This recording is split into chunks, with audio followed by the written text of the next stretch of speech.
Welcome to Giant Radio, where we're all about big ideas in sales and marketing and eye-popping discussions with successful entrepreneurs.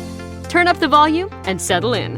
Now, here's the founder of Giant Jacks Media and your host, Paul Hitchcock. Hi, everybody. This is Paul Hitchcock, founder and president of Giant Jacks Media, where we are helping others to grow and nurture their businesses. And this is Giant TV. Love this channel. This is a way I give back by having very dynamic entrepreneurs on the show. And you'll walk away with some snippets about how they're doing things. And Debbie Z is certainly one of them. Welcome, Debbie Z. Hey, Paul. Thanks so much for having me. I'm excited. Absolutely. And you and I were talking offline. I just love your business. Excited to learn more about it here. But I want to get into this, and just let's start on what exactly are you focused on with your business? I know you're an executive coach, but that simplifies it. What are you doing? So I learned many years ago when I was a CEO of a company that there are profit drivers of a business. And my first coach said to me that I needed to know my numbers as well as my CFO. And I'm like, why? I have a CFO. Why do I have somebody?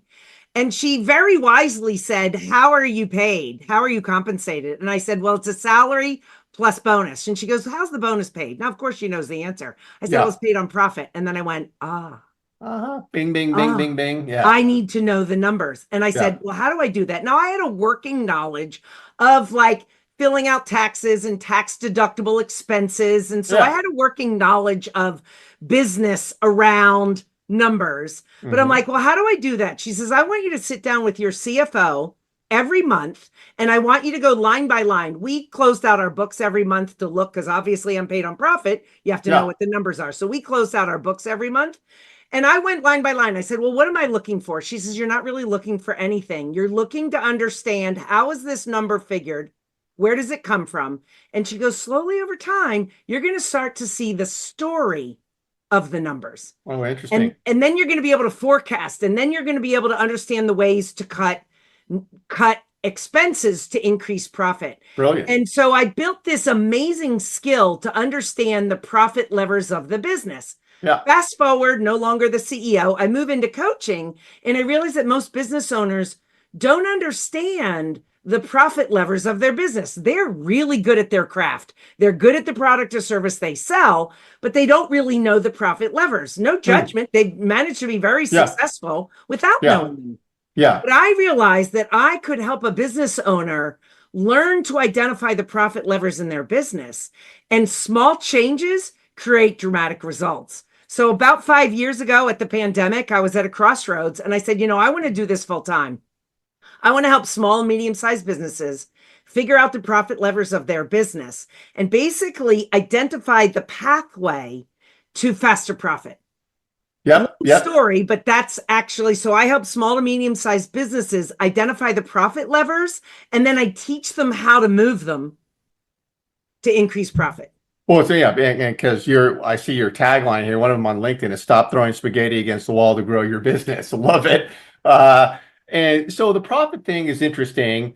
So when you get in with a business, and I want to hear about the niches you're helping, what is it that you do? I mean, you've got to have a discovery situation where you've got to get in there and dig around and find out what's going on before you can advise them. So who are you working with? And then what does that initial interaction look like? Is it with just the owners or with the executive team? What's going on there?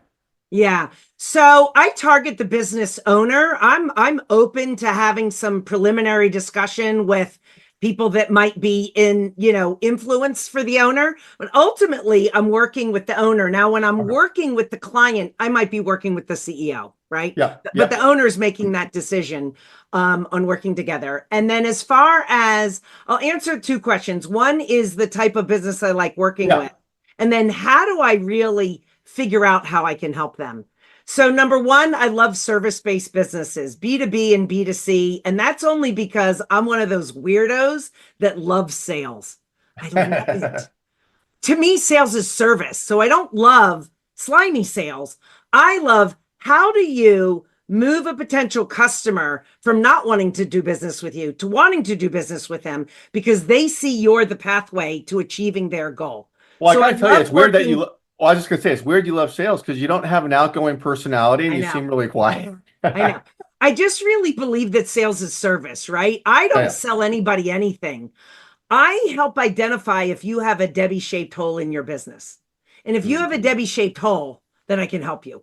I can't help you. Like part of the analysis is not, hi, I'm a business coach and you should work with me because I'm awesome. I can help with you.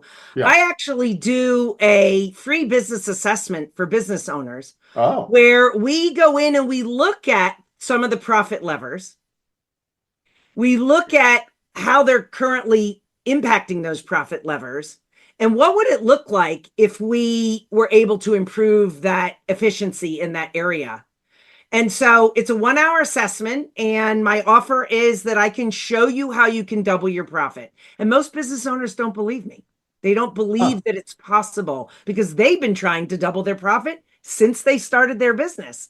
And they come away from that 1 hour assessment going, wow, I just wasn't looking at the right things. It not What only is it? can Oh I no. see the path, Yeah. but Well, it doesn't look hard. okay. So that's awesome. And what is it then? Is there a common thread of where you're looking to create profit where maybe they're not seeing it? Like what is the common area there? Yeah, the common area is for the average business owner, small to small, medium-sized business owner, we look at 12 profit areas, and every single assessment looks at those 12 areas. Different businesses have different opportunities. They might be Yeah. good here, but not so good there. They might be good here, but not so good there. So we're looking at 12 areas that are fairly common with most business owners. Now, a Mhm. more complex business owner, it's more nuanced. And so I do have a 40-item assessment for a more complex business. So if Yeah. it's a bigger business or more complex, there's more areas to look at that we can create impact. But for most business owners, it's 12. And I'll give you some examples of some of Yeah. the areas. One of the first questions I'll ask a business owner is, when's the last time you've looked at your expenses line by line and looked for ways to cut or reduce expenses? And the average business owner, I can see them feeling uncomfortable. They don't do They'll it. say 6 months to a year. And Oh, what I know to be true is they look to cut some expenses. If they are a B2C and they buy product, they're always talking with their vendors on how to yeah. cut expenses. But Yeah. when I say line by line, I'm talking from staff to copy paper. Okay. Literally staff to copy paper. And the reality is 98% of the businesses say, I've not really ever done that. And I've got a very simple process with an acronym that I have them go through the numbers. I help them assemble the numbers and I help them go through and ask themselves 5 questions on each expense. And then we create a strategy for improving those. Very often with just cutting expenses, I can find my coaching fee Oh, with right. just Right. that strategy. Yeah. Oh, yeah. Yeah. Just that strategy, right? Yeah. Then there's 11 other areas. Another area we talk about is I ask them what their email drip campaigns, if they were to rate it on a scale of 1 to 10, with 10 being I'm targeting both current customers and future customers. I know the frequency and the conversion of my campaigns. That's a 10. And I'd be shocked that any of them have that going on at all. so the Email average campaign. number is a 2 or a 3. But they have email campaigns where they're tracking it. I mean, they even are doing it. It's surprising. No, that's what I'm saying. Oh, they're But not doing here's it. the Okay. myth. The myth is they go, it's a 2. I have a newsletter, but I don't send it out regularly. Yeah, And I'll nobody say, reads well, are it. you gathering emails regularly? No, No. not really doing that either. And they're depressed. And I Right. say, look, don't feel bad. You think you need to have a 10. My experience is if we make that 2 a 4, you can start making money. Boom. Yeah. 5, Yeah. you don't do it because you think you need to have a 10. Hmm. My experience is we're just going to make improvements. We're going to take it from a 2 to a 3 to a 4 to a 5, but you're going to start to see results right away. Yeah. You know, Oh, that doesn't seem hard. Easy, Yeah. So you're right? taking them by the, yeah, you're taking them by the hand and coming to an awareness with them as you're uncovering this stuff. Because one of the things you said, we were talking offline, is when you help the accountants, that's fascinating because I think that goes beyond just showing how to get more profit. You got to change the mindset, do you not, with them? Because maybe they're just doing compliance and going from that to what you talked about, tax planning, recurring revenue, not just billable hours. That's a different whole mindset. Is that a fair statement? It is a fair statement, but my experience is it's an 80-20 rule, meaning 80% of accountants, 80% of any business owner is okay with the status quo. As long as Oh, they're moving forward and they're profitable, they're right, okay. right. But 20% of any industry are visionaries.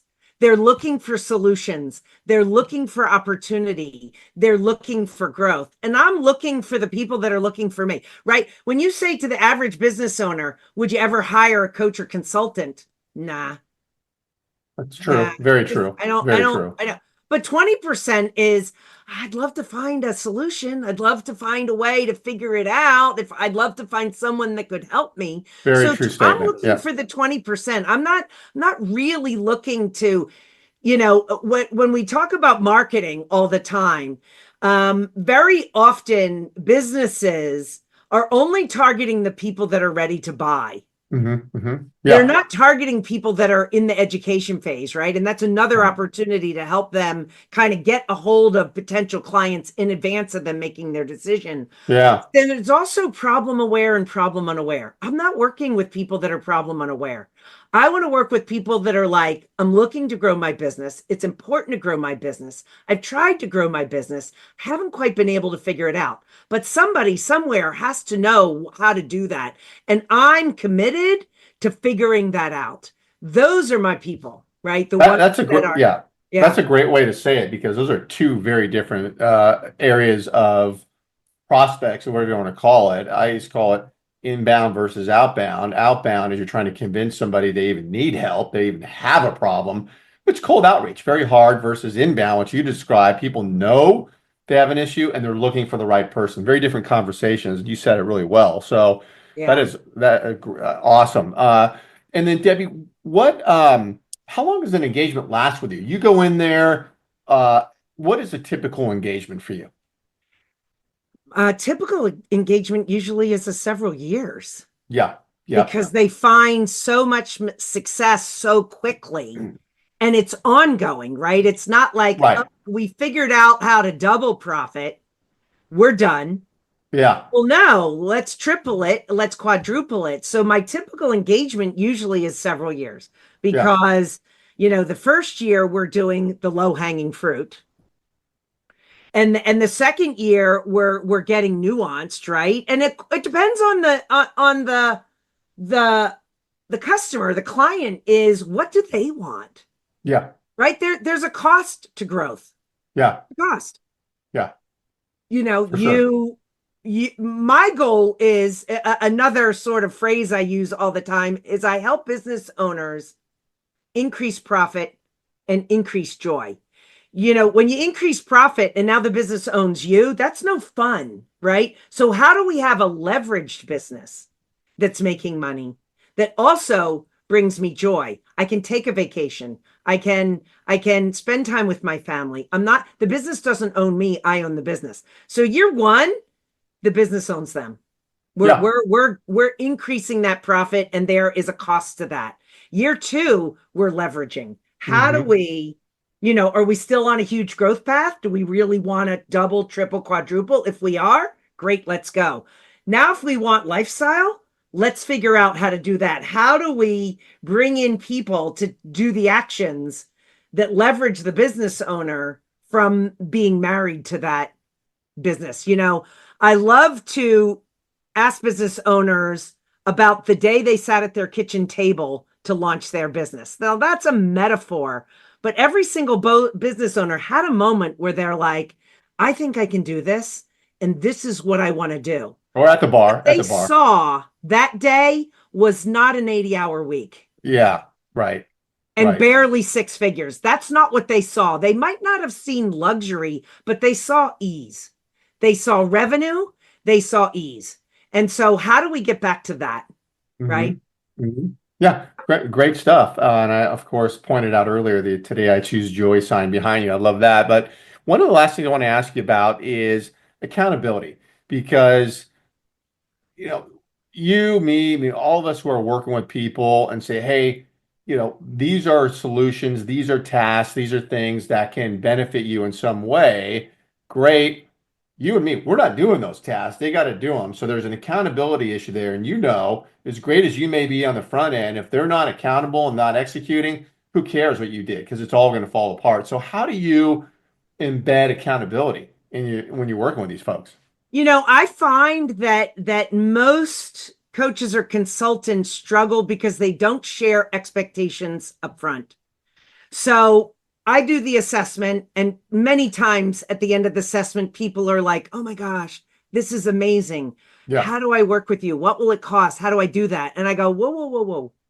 Let's Well, talk about expectations, because this is not, I'm the magic bullet and I solve all your problems. This is a co-creation, right? Together, we're going right. to do this. Right. Here's what I know. We're going to uncover strategies that's going to require execution on your part. And if you come to each call and saying, oh, I didn't have a chance, because guess what? You're running a business. I get it. You're busy. So Hmm. here's an expectation is you've got to be willing to figure out how to execute on the strategies we identify. Because here's what I know from years of coaching. If you come to every call saying, oh, I didn't get that done. Oh, I didn't get that done. Oh, I didn't get that done.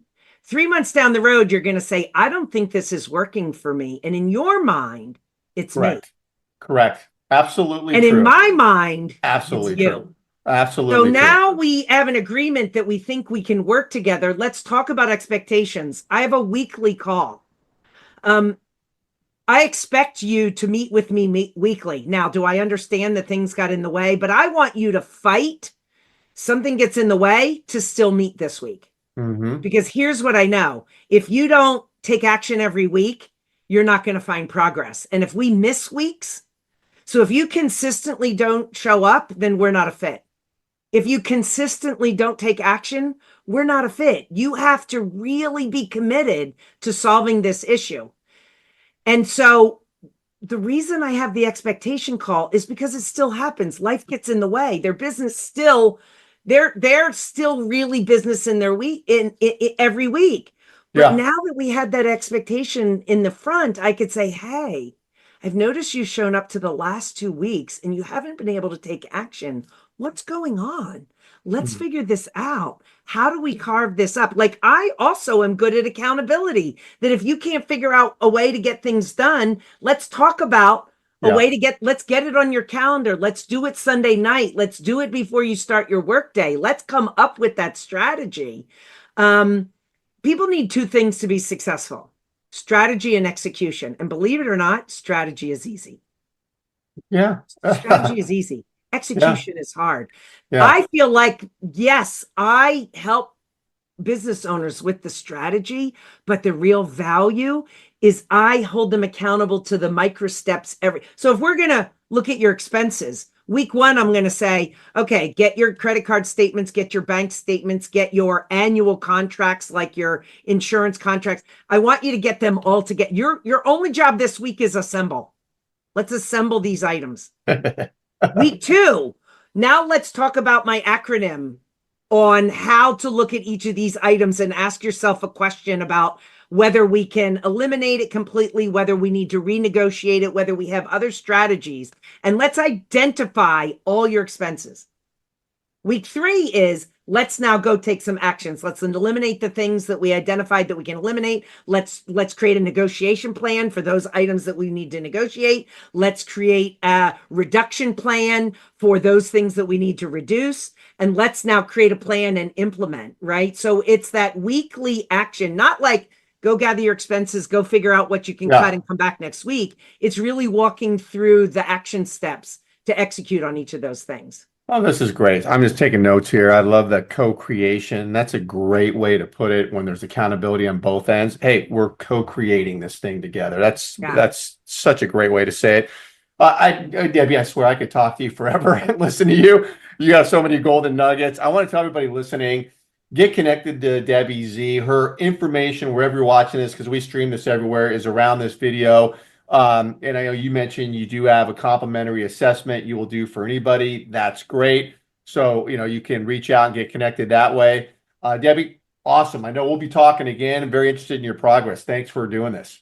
Hey, thanks, Paul. This has been great. Hopefully, some of this information can help some of your listeners. Totally. Yeah, absolutely. All right. See you soon. All right. Take care.